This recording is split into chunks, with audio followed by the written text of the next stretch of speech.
Hey dude, I watched that show you recommended me. Oh, you did? That's cool, man. Who's your favorite character? Oh, it's this guy. I'm gonna hurt you now. What?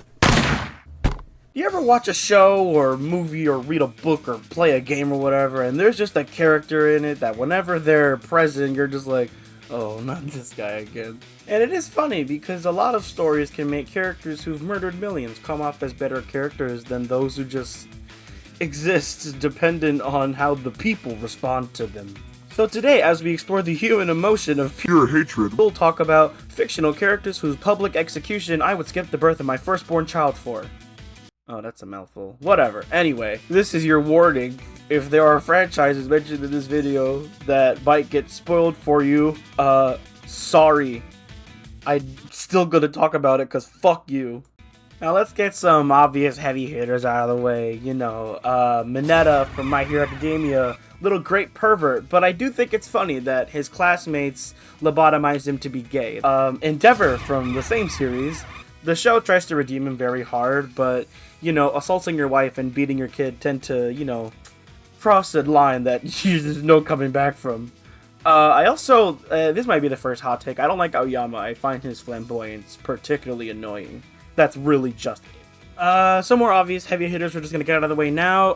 Caillou, you know, as hated as he is by me and everyone else, you know, most realistic depiction of any child that age.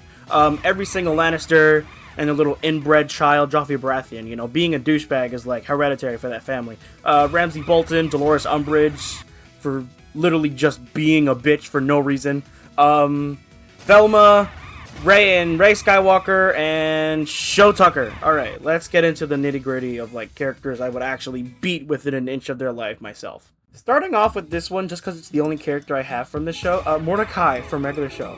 And it's obvious that Rigby was definitely the worst friend in the beginning of the show, literally lying about Mordecai's high school acceptance letter to get Mordecai stuck in a dead-end job for his whole life because he has abandonment issues. I mean, can you blame him? Have you seen his dad? But we saw Rigby at least go through the work and develop as a better character and, you know, do better things with his life and become a better person. Mordecai, however, literally not only killed Rigby because of a girl, but also literally crashed Muscle Man's wedding to break up with his girlfriend and talk about how much he wants to get back with his ex. First off, if I was Muscle Man, I would have beat the shit out of Mordecai for that, because people are going to remember my wedding not because of my marriage, but because of the douchebag that interrupted it to break up with his girlfriend. Are you kidding? I'm sorry, that's a no-go.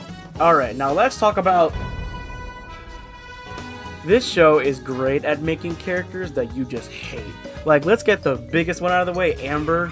Amber and Mary Jane are exact replicas of each other character-wise, because they know that their significant other is a superhero, yet they get mad when their superhero can't make time to go fucking apple picking while there's a galactic super terrorist in Chicago leveling cities and eating babies. Or to use an example directly from the show, go to a soup kitchen and help the needy. And it's certainly not like Mark didn't want to go. At the time, he was quite literally getting what was at the time the worst beating of his life. And then he's like, alright, you know, I owe her an explanation. And when he does, she's like, yeah, I know. But still, you didn't want to make time? And Mark's just like, what? He's as confused as we are, because it's like, what do you mean? Like, bitch, I got you a rock from Mars! Name a man who gets you that! And then, but then again, at least she wasn't trying to, like, be a sidekick like Mary Jane was. But I do think it's nice that they're able to kind of, like, have kind of a conversation and still, like, on good terms with each other, kind of. Unlike Adam Eve with her parents, and for good reason, because Adam Eve's dad is just the worst. Every time Adam Eve sucks it up and tries to interact with her parents, her dad is just the worst person to watch and to, I imagine, be around. Because he's just the most unforgiving asshole. He hates Adam Eve for just existing and using her powers for good. Every time this man is on screen, he's complaining and berating her. And it's just like, oh my god. Just close your mouth. Adam Eve can literally rearrange everything about what makes you human and you're here complaining that she's outside doing good for the world. She could be the most horrifying villain on the planet, yet she chooses not to, and it's never good enough for this man.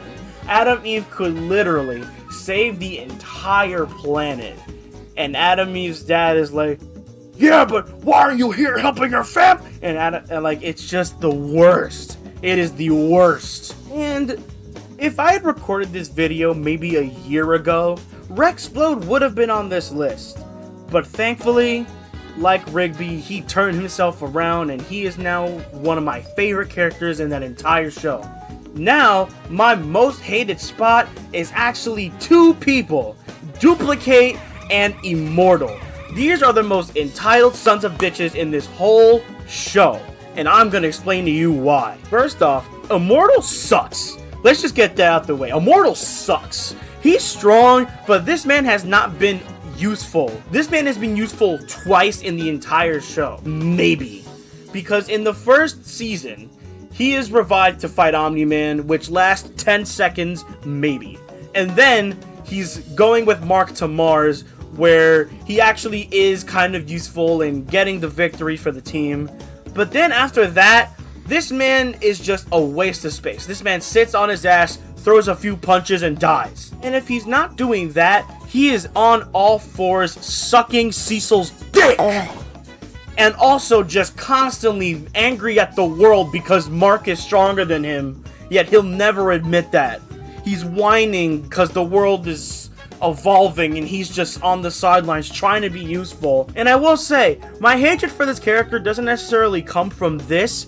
It comes from the fact that, due to just how the show plays out, this is a character that gets kind of a happy ending at the end of it all. And I can't stand that. Like, we have characters that should be winning Oscars and Nobel Prizes.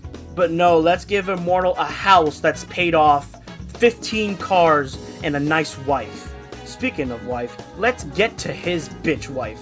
So, Duplikate, alright? In the start of the show, she just exists as a character that's, you know, part of the team. We don't know much about her other than the fact that she has clones and that, you know, Rex kind of used her as a side piece to cheat on Eve. But when season 2 rolls around, we see, you know, the Guardians of the Globe, they're called to a mission where they gotta fight the Lizard League, and this mission goes really bad, and all of them are brutally injured within an inch of their life, and it's made apparent, at least at this point, that Kate dies.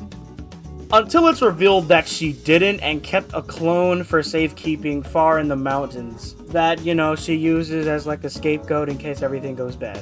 This is fine, but it's how she reacts after this that makes her just an absolute bitch. And then after a while of her and Immortal taking a hiatus, she comes back like shit is sweet, and she's like, and everyone's like, oh my god, you're not dead, and she's like, no. But amidst it all, you know, while they're arguing about stuff that's going on in season 3 with Mark and Cecil, they get into an argument about that day, and she's like, I went through just as much as you guys. More even. I'm sorry? More? Shrinking Ray got swallowed. Rex literally got half of his brain blown out, his hand cut off, and he had to use that same hand, that same broken and brutally just ravaged hand to beat a man half to death. And you lived and were perfectly fine, and you're saying you went through more, even though you had a secret backup you kept from everybody. Okay, makes sense. As soon as she got together with the Immortal, this character just becomes very unlikable. She's like, and the whole point of her and Immortal being together is that they both know what it's like to die over and over again because of Kate's clones and Immortal's immortality, so to speak. Like, Ray got vored and Rex got mutilated, but you went through more because you had a safe backup and were getting dicked down in the Himalayas while they were in the hospital that you didn't even visit. Alright, that makes a lot of sense. Like, and the fact that these characters are just constantly being fed good things by Cecil and everybody else, it just makes it really unbearable to watch this show with them in it and like whenever they're on screen. Fortnite literally added Duplikate for free, and even also made her a paid skin when nobody was using her, and I still have not seen a single person use that skin. And I don't even think anyone does. Like, again, It's just deplorable. Wow, this video quickly became an Invincible yap session. Alright, now we're gonna get into characters that I feel like if I admit that I don't like them, I might be assassinated and my body would be paraded in the streets. But alright, let's get through this. Starting off strong with Isha from Arcane. And Arcane, I love Arcane, but every time Isha would be on screen, as soon as I met her, I'm like, oh, okay, this girl is a walking plot device and just leaks exposition. Like, obviously it's because she was a child, everyone was really attached to her and her story, but for me, I just kind of knew her fate as soon as I saw her. Like, she was just an obvious placement to make Jinx look more better and redeemable in comparison, but Jinx's whole thing is that as a character and in the eyes of everyone else in the show, she's not redeemable. And even then, even if she was, it's not like she chose this life. She was quite literally groomed to be the person that she is. But, like, giving her a small little best friend, the minute I saw her, I'm like, oh, she's gonna die. But again, I just didn't really care. So I guess I don't hate her, I just don't really care. Next on the list is Stewie Griffin. And a lot of people that watch Family Guy, they really like Stewie.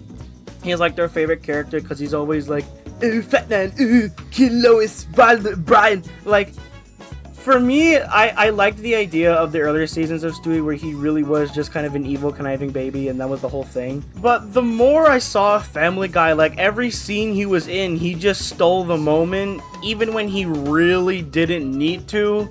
Like, it feels like a lot of the time now, he's just there because people like him, and they just have him say anything so the people who like Stewie go, yeah! But, like, I don't know, sometimes he just comes off as annoying, and I would respectfully punt that baby like a field goal, alright? Alright, this video's gone on long enough. I'm gonna close it out with one that I feel very kind of passionate about. Gohan from Dragon Ball Super. I have to clarify that, okay? This is gonna be a bit complex because I know that everybody loves Gohan, you know, he's the hype man, you know, people love seeing him on screen, you know, even Toriyama himself was gonna have him take over as the protagonist for the show after Goku died, but so many people refuted that idea that he just switched it around. Now, the reason I don't like Gohan isn't because of anything really with his character. The reason I don't like Gohan is mainly just because of the writing in Dragon Ball Super. Like, don't get me wrong, Future Gohan and like Cell Saga Gohan, those versions are like insanely cool and my favorite iterations of Gohan and the best in my opinion. But I start to get angry when they keep trying to force Gohan to be in the spotlight when the writing just doesn't agree with it. Like, Ultimate Gohan and Buu Saga made more sense, because in the Majin Buu Saga, they lived in an era of peace, Gohan didn't need to fight as much, and at this point it was made very apparent that because of his race and his Saiyan blood, he has a lot of potential and has literally been training and keeping up with adult warriors who've been fighting their whole life since he's been a child. And you cut to Superhero, and it is made even more apparent that Gohan does not train. Like, he literally gets bodied by First Form Frieza. Like, it's supposed to let you know, like, damn, he's let himself go. But then the Tournament of Power rolls around and we see him actually train, and this is good, you know? Like, it's nice to see him get back into swinging things. But then he goes back to just sitting on his ass and studying all day. But then they need him again, so he has to do one push-up and surpass everybody. It's just like, oh god. Like, when Gohan actually locks in and trains, it looks better. But then you cut to Superhero when he, once again, he does the thing and then he goes back to studies, but then he realizes, oh shit, gotta do it again. So he does one push-up and surpasses everybody and saves the day. Like, Future Gohan literally needed to be strong because he was all that the world had left. Super Gohan is just like, well, I guess I'll do it if I have to. It just feels lazy. And obviously I know Gohan has always wanted to be a scholar, and that's not the problem. But the problem is when they keep trying to shoehorn him into everything for hype alone. It's just, it feels lazy to me, and I don't really like it that much. Also, what the fuck is this hair? But thank you guys for watching. I could definitely keep going about characters I have unending hatred for, but this video is already almost 15 minutes long, so I'm gonna cut it here. Maybe if you guys want, you can leave comments on your own characters that you hate, and I'll do some research and see if I agree. Or maybe even make a sequel talking about characters that I absolutely love. But thank you guys for watching. Let me know in the comments if you disagree or agree, and maybe want me dead. So, you know, I know to lock my doors. But thank you guys for watching. And I'll see you guys real soon. Goodbye, love you all, and take care.